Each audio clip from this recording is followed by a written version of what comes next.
Alright guys, welcome back to the channel. Welcome if you're new. Thank you for taking time out of your day to check the video out. We have more PlayStation news, rumors, and leaks to go over and cover today, and we're starting with, I would say, a pretty significant update regarding the rumor mill surrounding a PlayStation show that was maybe expected to happen this month, if not this month, then in June.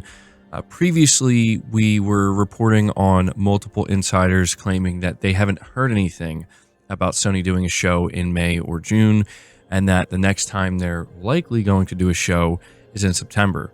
Well, we have some good news here where another, I would say, well-known insider is actually claiming that Sony is planning on doing something in June. This is coming from Jeff Grubb, who has been incredibly reliable when it comes specifically to talking about PlayStation state of plays or showcases. He's one of those few people that when he says something's going to happen, it ends up happening.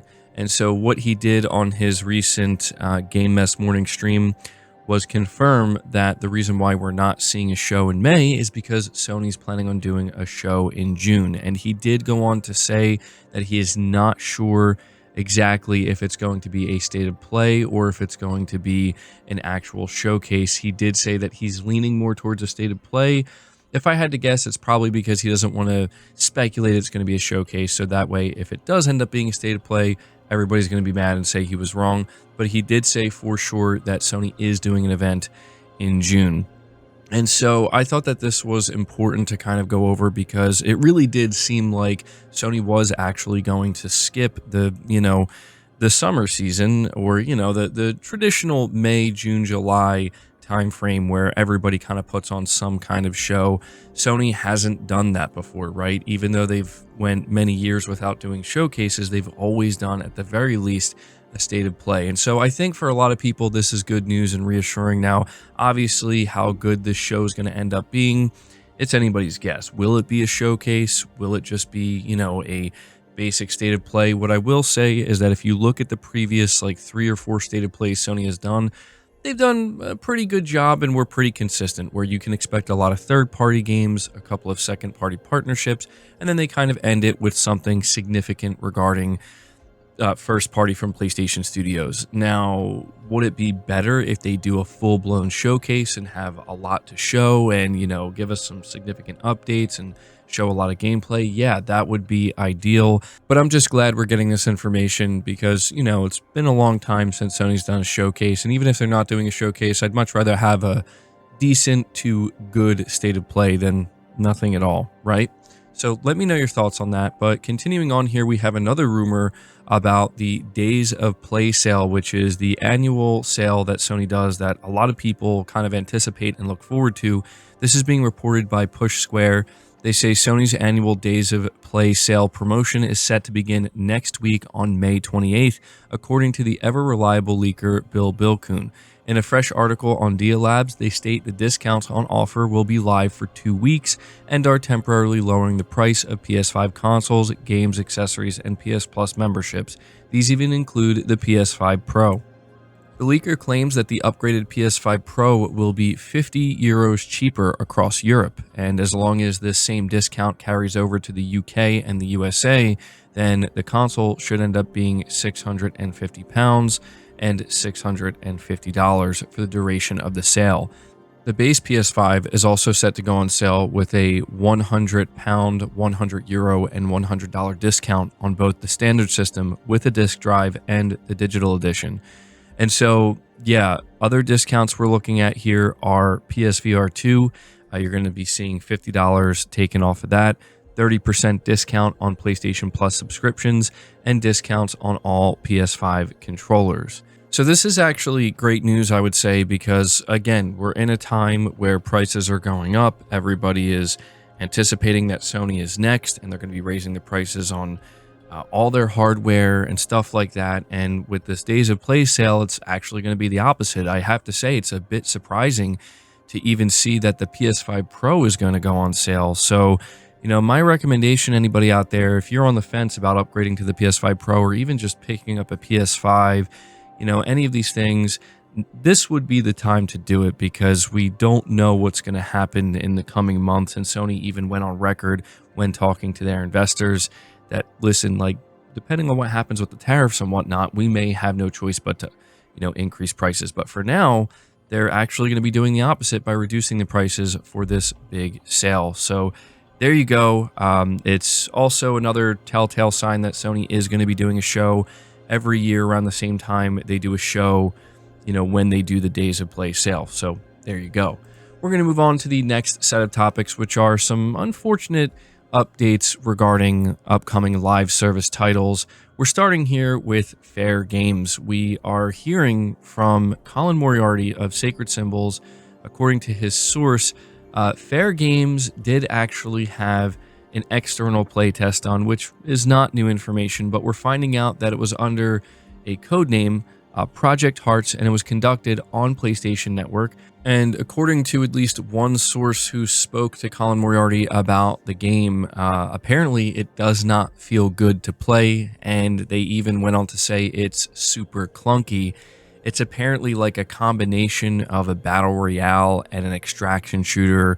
I think they likened it to Fortnite meets The Division, and it just apparently was not a good playtest. And this isn't surprising to hear because we recently heard that Jade Raymond abruptly departed Haven Studio, which is the studio she founded, and we did hear from Bloomberg that this was not too long after playtests were conducted. So unfortunately, it seems as though Fairgames is not doing well, and I can't say that this is surprising, right? Of course, I haven't seen gameplay myself, nor have I played it, but this is concerning. When we look at what happened with Concord, that was a situation where I don't even think the gameplay was considered bad. It was just considered pretty generic, but it was just a completely uninteresting and underwhelming game. When you look at something like Fairgames, I feel like it kind of had that going forward as well. If you watch the only trailer that's out there, doesn't look unique. It looks very generic, but now we're apparently hearing that the gameplay isn't even that good either. So I don't know what to expect when it comes to Fairgames other than maybe just preparing for another failure. Like, I don't know if Sony's going to reboot development, if they're going to cancel it, if they're just going to scrap the whole thing. I'm really not sure. It's not exciting to go over this information and talk about it, right? But it is, I would say, pretty important because these are games that when we talk about upcoming shows like a state of play or a showcase, there's a very good chance that these games are going to show up. And so continuing on here, we have another update regarding Marathon. And it seems like this game is likely to end up getting delayed as well because we're hearing once again from Colin Moriarty, according to a source of his. He says, quote, "I was told by someone familiar with marketing plans in a key overseas market that there are now no plans to do paid marketing for Marathon at all. I don't know if those plans were affected by what has recently happened or if that was always the plan or whatever, but it is considered a fairly unusual move for a game of this high profile." And that's exactly what he said. And so this is leading to a lot of speculation that Marathon is in fact going to get delayed because, yeah, it doesn't really make any sense that this game is, as of right now, slated to come out in September, and they're just not doing any marketing whatsoever. Now, the game is being audited, so it could be that they just simply can't market it during that time, but this is another situation where it's becoming very messy, and I don't know exactly what Sony's planning on achieving here. It seems to me that no matter what Bungie decides to do, this uphill battle is just too great. I don't think they're going to be able to change the perception of Marathon, even if they delayed it for like a whole year or something like that. I just don't see what they're going to be able to do here. And so, the real question is how this is going to end for Sony. We know that if Marathon fails, basically at that point, Sony completely takes over Bungie because, well, at that point, they have no choice. I mean, what changes then, right? I don't know. It's a really messy situation, but just kind of keeping you guys in the loop here. But we're going to move on to something else, which talks about Starfield apparently coming to PS5. This is being reported by Gaming Bolt. They say here, with so many Xbox Game Studios titles coming to PS5, Senua's Saga Hellblade 2 being the most recent announcement, one has to wonder about Starfield. Bethesda has promised a lot of exciting things for the space-faring RPG in 2025, but outside of a recent beta update, there hasn't been any word of releasing on other consoles. However, Insider Nate the Hate has reaffirmed that a PS5 version is coming and intent should be announced this year. It's just a matter of when the announcement will happen. He also expects the gap between the announcement and release to be minimal. The Verge's Tom Warren alleged that Starfield was meant to arrive for PS5 alongside Shattered Space, its first expansion last year. Plans seemingly changed for some unknown reason. Then again, something similar happened to Forza Horizon 5, and now it's on PS5. So this is something that I wanted to highlight because it's not necessarily surprising, right? I don't think anytime we get a report from an insider or sources about another Xbox Game Studios title being prepped for PS5, it's not surprising. It's just, I would say, worth covering because people want to know what the next games are that are going to be coming over. And Starfield is one that I think has a fair amount of potential on PS5. I don't know how well it really did on Xbox. And frankly, it just seems like Starfield didn't really achieve the, it didn't reach those heights, I guess we could say, that it seemed like many people were anticipating it to. But I still think it has, a really decent chance to do well or maybe even thrive on PS5. So apparently that announcement is coming. Who knows? Maybe it'll even happen at the upcoming Xbox showcase.